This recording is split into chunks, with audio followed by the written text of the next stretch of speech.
I met Elijah at the cemetery just past the riverbed, near the part where the Spanish moss hangs low and the gravestones tilt like they're listening.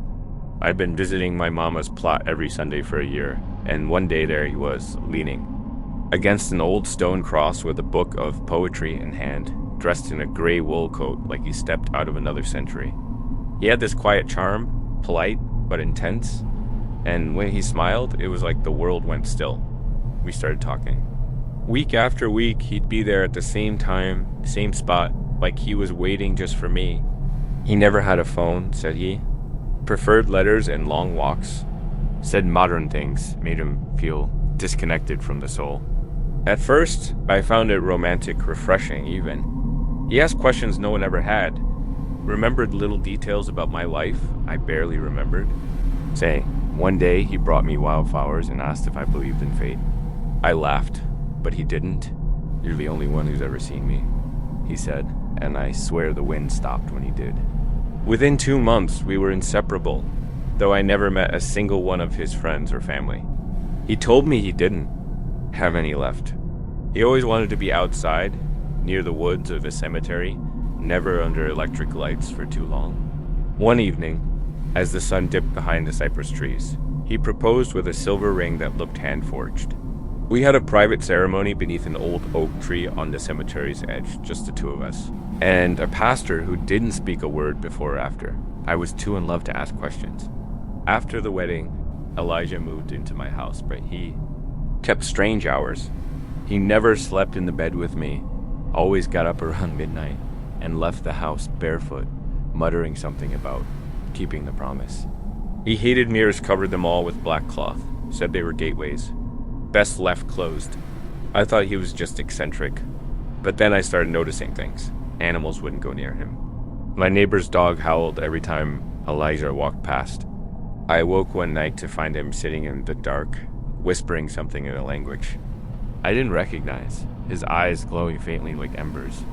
When I confronted him, he just said, "Some things stay hidden for a reason." The next morning, I drove to the town archives, needing to know anything about Fuad. Married? I searched every database, every local record, and finally found a newspaper clipping from 1952.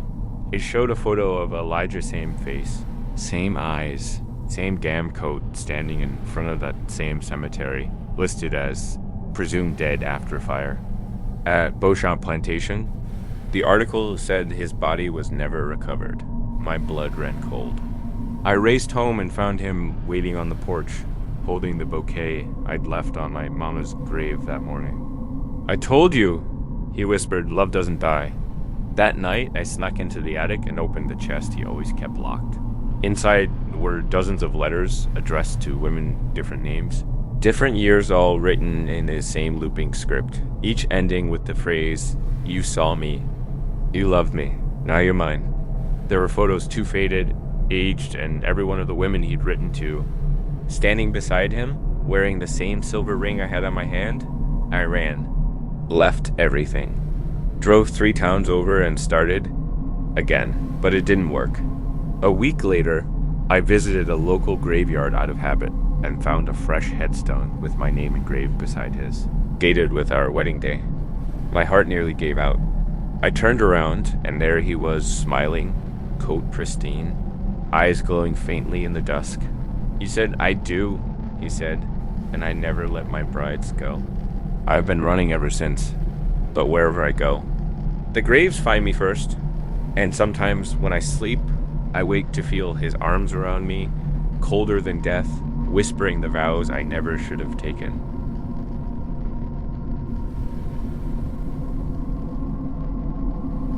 I never thought I'd be haunted by love, let alone by someone still technically alive, or at least I think she is. Claire and I were together for 2 years, and every one of them was like walking barefoot through glass, beautiful but bloody. She was intense in all the ways that make you feel special at first, never let me out of her sight.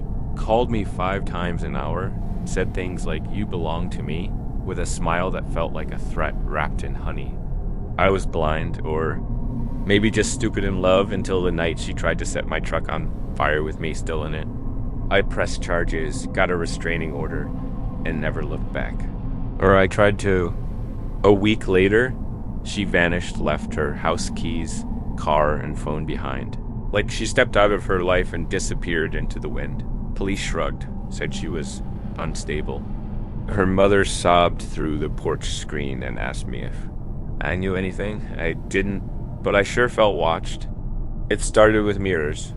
I'd catch a flicker of her in the corner of the bathroom mirror, always in that red sweater she wore the night she left. I thought I was losing it, grief, guilt, whatever, but it escalated. I stopped shaving because every time I looked into a mirror, I saw her standing behind me, mouth moving in slow, silent words I couldn't hear. Then came the bedroom window's reflections in the glass when I knew I was alone. I smashed every mirror in the house. It helped for a week until she showed up in my phone. My front camera would glitch and flicker, and there she'd be behind me closer each time. I took the phone to a tech guy. He ran diagnostics and told me there was nothing wrong, but he turned pale when he opened my gallery. Every image had her in it, hidden somewhere. I scrolled through old vacation shots, and in one from 6 months ago, when she should have still been alive, she was standing in the background of a crowd in Savannah, her eyes locked on the camera. I didn't remember her being there. I didn't even remember taking that photo. That's when I called Laura, a woman from a paranormal group one found online. She drove down from Birmingham, and the moment she walked in, she said she's not a spirit. Not fully. I asked what the hell that meant.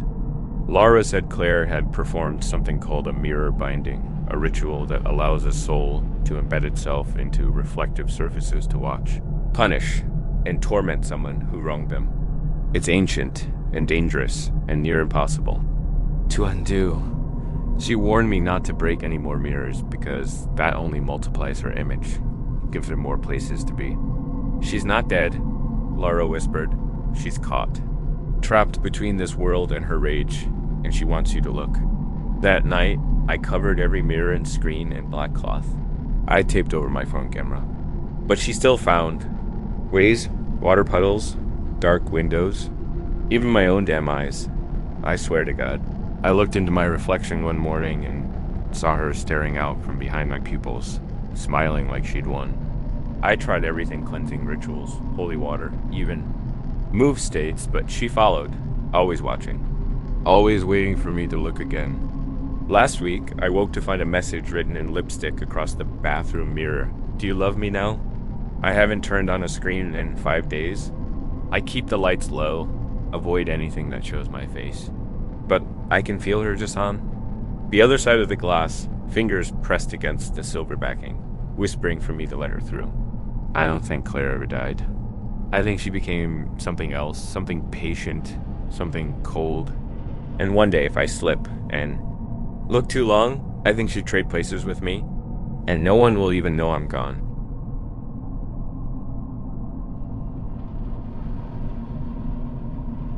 I met Nathan at a dive bar off a dusty Louisiana road, the kind of place that smells like smoke and stale sign, where the jukebox plays Heartbreak and the locals know better than to ask questions. He had a smile that could split you wide open, and eyes that made you forget the bad parts of yourself. We moved fast, too fast, my mama would have said, but I was tired of empty rooms and cold sheets. Within a month, I'd moved into his weather-beaten farmhouse on the outskirts of town.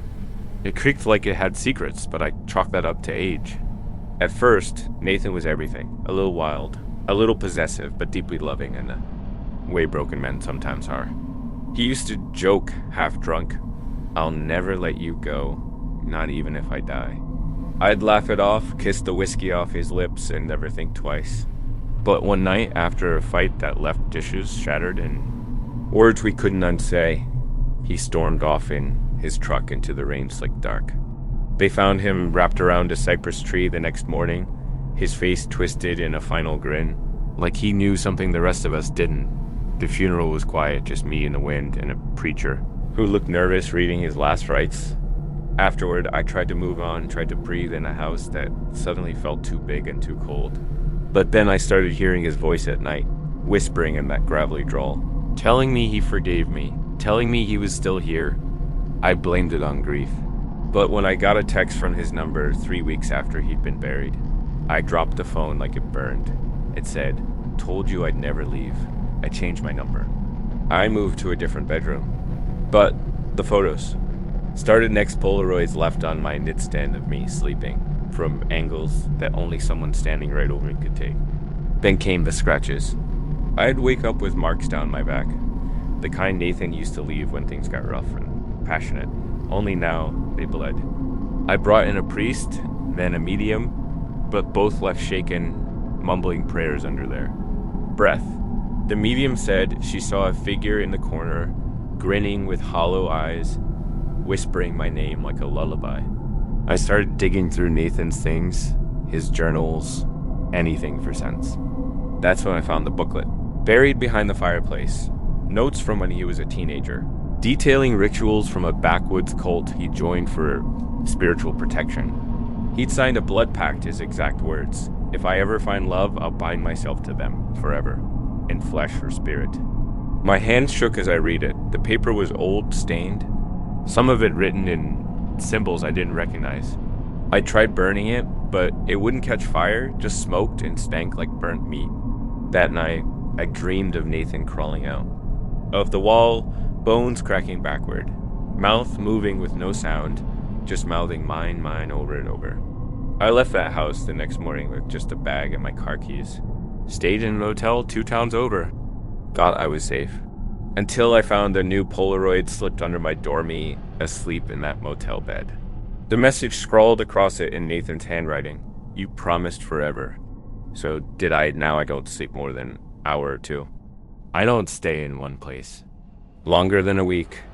But no matter where I run, I wake up to scratches, to whispers, to cold spots that wrap around my waist, just like his arms used to.